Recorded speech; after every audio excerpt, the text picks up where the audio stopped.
So that's rule number one, have a vision. Rule number two is, don't listen to the naysayers.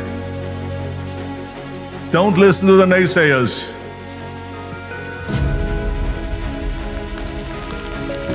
Everything I ever did, the thing that I heard out of people's mouth was, that's impossible. That can't be done. Or no. That is exactly what I heard, and of course I proved to the people that it can't be done. So whenever someone said to me, it can't be done, I heard it can be done.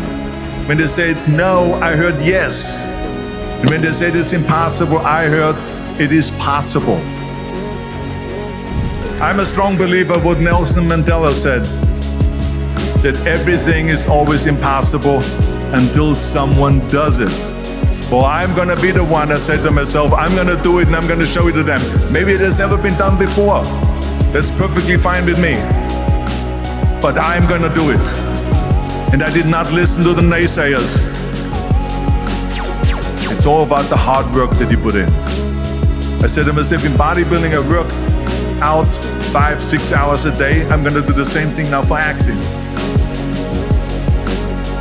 And of course, I went to college to study English. I studied the accent removal, acting classes, and all of this stuff, all day long. I worked and I worked and I worked. And within a short period of time, I made one movie called Hercules in New York, which of course went right into the toilet. But it didn't discourage me. I still had the same vision. And then all of a sudden I did Streets of San Francisco. I did Stay Hungry and Pumping Iron and The Villain. And then all of a sudden I was asked by Dino De Laurentiis and the Universal Studio to star in Conan the Barbarian. And after I did Conan the Barbarian, the director at the press conference said to the press, the director was John Milius. He said to the press, if we wouldn't have had Arnold, we would have had to build one. So think about that. The very body that they said can never be sold because the time is wrong. A few years later, I'm doing Conan the Barbarian, and it was the #1 hit at the box office when it came out in the summer of '82.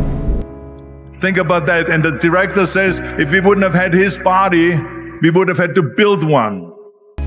So all of a sudden, my body became an asset, not a liability. And the same thing was with Terminator. After we were finished filming Terminator, Jim Cameron said to the press, if Arnold wouldn't have had that accent and talked like a machine, I think the movie wouldn't have worked. So think about that. The body and the accent that they attacked was an asset. But I didn't listen to those losers. I didn't listen to them at all.